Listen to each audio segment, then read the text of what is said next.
Imagine this. Your own son stands up at his graduation ceremony. 500 guests are watching, the local press is recording every word, and your ex-husband sits 2 rows ahead with his new wife, grinning. Your son takes the microphone and mocks you as a failure. That happened to me. The laughter was brutal, echoing off the gymnasium walls like knives thrown into the dark. And yet, 5 minutes later, the same room went dead silent, because of one truth no one saw coming. They laughed at me that night. But they laughed at the wrong woman. It was Manhattan, a Friday night, inside the auditorium of a prestigious high school. The walls were dressed in crimson banners, golden tassels swung from every corner, and cameras flashed like lightning in a summer storm. Success filled the air, perfume, champagne, expensive watches glittering under the lights. I sat in the front row, the so-called VIP section. A simple navy dress, hands folded tight in my lap, nails pressing crescents into my skin. Around me, proud parents whispered names, pointing at their perfect children in caps and gowns. The air hummed with ambition. For a brief moment, I let myself believe this night would be ours. That Ethan would honor his family, that my years of sacrifice would finally mean something. But I was wrong. Tonight would not be remembered for diplomas or applause. Tonight would be remembered for humiliation, and for the secret that would rise from it. My name is Linda Parker. I'm 58 years old. A divorced woman who raised her only son alone, scraping by while my ex-husband, David, rebuilt his life with someone younger, richer, shinier. To him, I was a failure. To my son, Ethan, I was an embarrassment he could not hide. Ethan was brilliant. Top of his class. Handsome. Admired. He walked through life with doors swinging open for him. But when he looked at me, his eyes hardened. He saw only the secretary I once was, the woman left behind, the mother who never seemed enough. What he didn't know, what no one in that room knew, was that while he rolled his eyes, while his father mocked me, while the world ignored me, I was building something. Quietly. Relentlessly. Brick by brick. And yet, on this night, in front of the entire city, my son stood at the podium ready to erase me with a single cruel sentence. He thought he knew who I was. But he didn't. Because the truth I carried was bigger than all of them. And before the night ended, it would explode across the room like fire. 5 years ago, my world collapsed. I lost my job without warning. 1 minute I was a secretary in a glass tower, the next I was walking out with a cardboard box filled with pens, old files, and a photo of my son in a kindergarten cap. My so-called friends whispered behind my back. Some laughed to my face. Failure clung to me like a second skin. Nights were the hardest. The apartment was small, the bills piled high, and the silence after Ethan went to bed felt like a punishment. I sat at the kitchen table with cold coffee and trembling hands, staring at numbers that didn't add up. My ex-husband's new family vacation photos appeared on social media. Smiles on beaches, champagne in crystal glasses, while I fought to keep the lights on. But shame has a way of hardening into something sharper. I refused to die that way. One night, I tore up the eviction notice, opened my laptop, and made a promise. I would build something no one could laugh at. That was the night Parker Consulting Group was born. No investors, no safety net, only grit. I studied until dawn, hunted opportunities, knocked on doors that slammed in my face.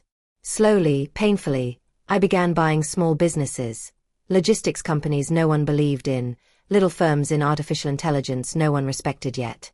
Piece by piece, I stitched an empire out of scraps. And I told no one. Not even Ethan. Because part of me wanted him to see me the way the world did, a woman past her prime, invisible, underestimated. I wanted to show him what happens when you bury someone alive and they dig their way out. Now, sitting in that gymnasium, listening to his cruel words echo across the room, I knew the moment was close. The empire I built in silence was about to roar. The principal called Ethan's name, and the gym erupted in applause. My son walked to the podium, every step radiating confidence. His tassel swung, his smile gleamed under the bright lights, and for a heartbeat, Pride swelled in my chest. I thought, just for a moment, that he might honor me. That he might remember every night I stayed awake so he could sleep, every sacrifice I made so he could shine. But then he opened his mouth. "My dad taught me success," Ethan said, his voice smooth, sharp as glass. He paused, let the crowd lean closer. "And my mom? Well, she's still chasing dreams at almost 60. The words detonated like fireworks in a closed room. Laughter exploded across the auditorium. Raw, brutal, merciless. Teachers chuckled nervously, reporters scribbled faster, students slapped each other's backs. Even the chandeliers above seemed to rattle with amusement. My ex-husband leaned back in his chair, smirking, his arm resting proudly around his young wife. She tilted her head toward him, whispering something that made them both laugh harder. And me. I sat frozen, my lips stretched into a smile so tight it felt like it might split my skin. My nails dug half-moons into my palms. Inside, my chest was breaking apart, but I would not let them see it. I would not give them the pleasure. Because I have learned something in the years they all wrote me off. Humiliation burns fast, but truth burns longer. I inhaled. I exhaled. And I told myself, this was not the end of my story. It was the beginning. And in that very moment, as the laughter still rang through the gym, one pair of eyes in the crowd stopped me cold. Someone wasn't laughing. The laughter still rippled through the auditorium, cruel and echoing, when I noticed him. Row 5. Center aisle. A man in a tailored suit, silver hair catching the light, a glass of champagne trembling in his hand. His smile had vanished. His eyes, sharp, calculating, were locked on me as if I had just stepped out of his nightmares. It was Mr. Harrison, CEO of a Fortune 500 company. A man whose name appeared on magazine covers, whose decisions shifted markets, whose empire stretched across continents. The kind of man no one in that room would ever imagine staring at me with shock in his eyes. But he did. And I knew why. Because just 3 months earlier, Parker Consulting Group, my company, the one I built in silence at a kitchen table, had quietly acquired Harrison Logistics, his crown jewel. A deal so discreet, the public never knew my name. But he did. He knew exactly who I was. The glass in his hand tilted, liquid sloshing dangerously at the rim. His jaw clenched. And for the first time that night, the laughter around me seemed to fade, swallowed by the weight of his stare. He recognized me. And the secret I had carried for years was seconds away from breaking free. When Ethan stepped down from the podium, the crowd surged toward him. Parents, classmates, reporters, they all swarmed to shake his hand, to praise his speech, to celebrate his bright future. Cameras flashed. Laughter spilled into the air like champagne poured too quickly. I stayed seated. No one turned to me. No one asked where his mother was. David basked in the glow, his new wife clinging to his arm like a prize. She spotted me across the row, her lips curling into that delicate, poisonous smile. "At least you're keeping busy, Linda," she said sweetly, loud enough for others to hear. "It's cute that you still try." Her words dripped with sugar, but they cut like a blade. Ethan caught my eye for only a second before looking away. He moved quickly toward his father, eager to introduce him to the principal, the professors, the donors. He never reached for me. Never said, "This is my mom." And in that instant, surrounded by the glittering noise of pride and ambition, I realized something brutal. To them, my son, my ex-husband, his new wife, I was invisible. A ghost sitting in the front row, watching a life I had built slip from my hands. But what they didn't know, what none of them knew, was that invisibility was about to become my weapon. Because while they dismissed me, someone else in that room had already seen me. And he was about to make sure the whole world knew my name. I felt the sting of humiliation burning in my chest, but before the pain could swallow me whole, a shadow fell across my seat. Mr. Harrison. The powerful man from the 5th row was now standing in front of me, his expression caught somewhere between shock and disbelief. He extended his hand, his voice low but urgent. "Are you The Linda Parker? From Parker Consulting Group. My breath caught. The room around me buzzed with noise, laughter, chatter, clinking glasses, but in that moment, all I heard was my heartbeat pounding like a drum. I nodded. Just once. The champagne in his other hand nearly slipped through his fingers. His jaw tightened, his eyes narrowing as though he had just seen a ghost. Because to him, I was no stranger. I was the storm that had already torn through his empire. 3 months earlier, Parker Consulting Group, my company, had quietly acquired Harrison Logistics, his pride and joy. A deal whispered through lawyers and boardrooms, signed in ink but kept from the headlines. And now, here I was. The woman mocked as a failure, the mother dismissed as nothing, sitting quietly in the front row. He stared at me as if the ground beneath him had shifted. And in that stare, I saw the beginning of the end for every cruel smile in that room. Because my truth had finally found its witness. And in a matter of minutes, the whole world was about to hear it. The chatter in the auditorium swelled, glasses clinking, cameras flashing, laughter still echoing faintly from Ethan's cruel joke. But then, without warning, Mr. Harrison strode toward the stage. His face was pale, his steps sharp, his voice already rising above the crowd. "Ladies and gentlemen," he said, gripping the microphone. The room hushed instantly. "You don't ignore a man like him. I need to correct something." Confused murmurs rippled through the guests. Ethan froze mid-conversation with his father, his smile faltering. "This woman," Harrison's hand lifted, pointing directly at me in the front row.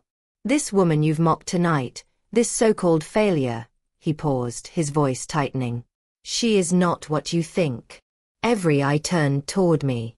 Some widened, others narrowed, but all of them burned with disbelief. My throat tightened, but I stayed still, my hands folded in my lap.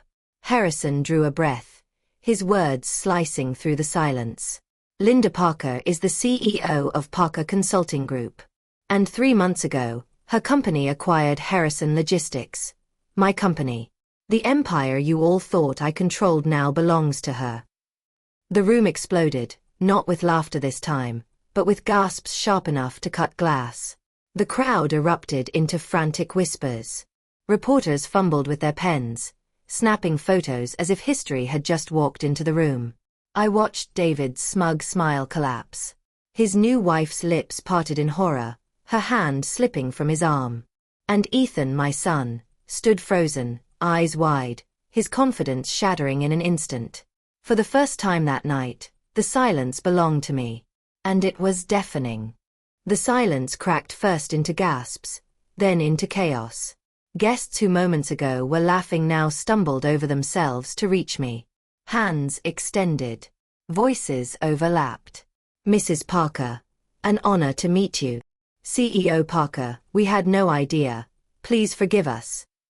I would love to discuss a partnership, perhaps a meeting next week."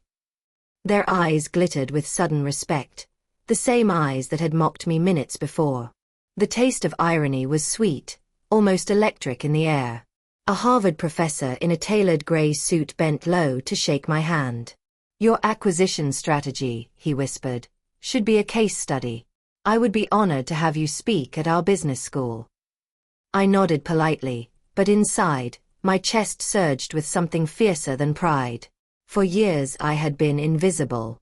Tonight, the room had no choice but to see me. Across the crowd, I caught David's reflection in a glass panel on the wall. His face, once smug and polished, was twisted and gray. His young wife tugged at his sleeve, whispering frantically, but he refused to meet my gaze. And then, Ethan.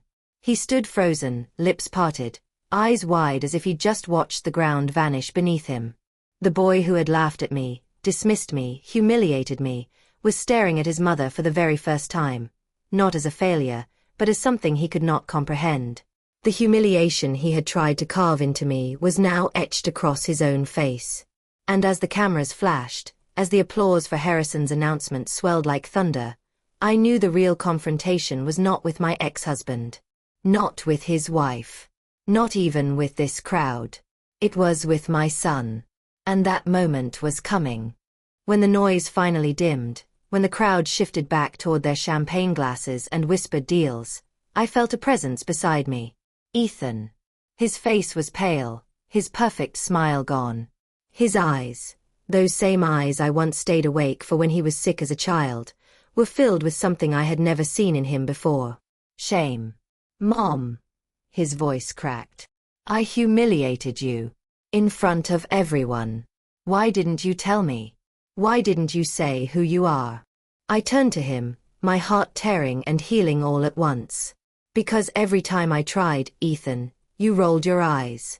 You didn't want to listen. You didn't want to believe your mother could succeed. His lips trembled. A single tear slid down his cheek. I thought you were chasing something you'd never catch. I held his gaze, steady, unflinching. No, Ethan. I wasn't chasing. I was building. And you never saw it because you didn't want to. You were too busy believing the lies your father fed you. He flinched at the words, but didn't look away. I reached for his hand, not to comfort him, but to make sure he felt the weight of my truth. Respect doesn't come from titles or applause. It comes from resilience. And I earned mine when no one was watching. For the first time in years, my son had no clever words, no laughter, no shield. Just silence, raw and trembling. And in that silence, I realized the fight between us wasn't over. It had only just begun. The principal tapped the microphone, preparing to close the ceremony. But before he could speak, I rose from my seat. My heels clicked against the polished floor, echoing through the silent gymnasium. 500 eyes followed me as I walked toward the stage. Ethan's breath caught. David stiffened. Harrison stepped back, his gaze burning with respect. I took the microphone. My hands were steady. My voice, clear, unwavering. Some people, I began, letting my eyes sweep across the room, believe dreams expire after 50. That age is a cage. That once you've been written off, you should stay silent. The room was frozen. Not a cough, not a whisper. I drew in a breath, letting the silence sharpen the weight of my words. But I am standing here tonight as proof that is a lie. Dreams do not expire. Failure is not permanent. And resilience can outlive every insult, every dismissal, every cruel laugh. Faces shifted, guilty, humbled, awed. I lifted my chin, the fire in my chest no longer hidden. So if you take anything from tonight, let it be this: never underestimate someone who refuses to give up. The first clap came from Harrison. Then another, from the Harvard professor. And then, like a wave breaking over the shore, the entire gymnasium erupted. Applause thundered, feet stomped, cameras flashed in frantic bursts. I stood beneath the stage lights, the sound wrapping around me like a crown. For the first time in years, I wasn't invisible. I wasn't dismissed. I wasn't mocked. I was undeniable. And as the ovation shook the walls, I knew this night would not end with humiliation. It would end with power. 6 months passed. The night of the graduation had become more than just a memory. It had become a headline. Late-life entrepreneur redefines success. From secretary to CEO, the Linda Parker story. Forbes names Linda Parker among top business leaders of the year. Magazines printed my face on glossy covers. Business schools quoted my words in lectures.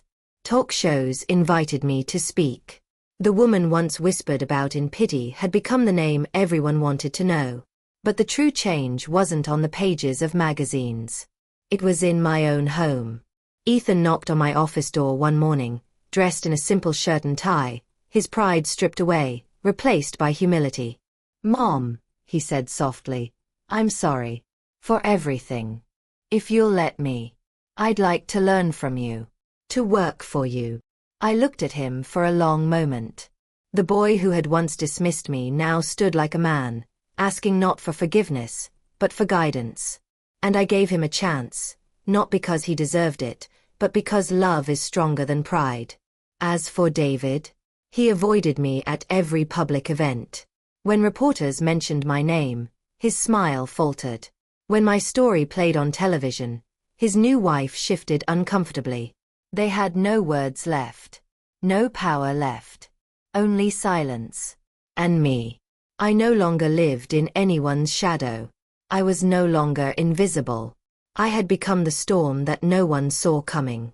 But even with the empire I built, even with the headlines and applause, I knew my greatest victory wasn't the company, or the wealth, or the recognition. It was that I had risen from nothing, when the world bet against me. And the world had lost.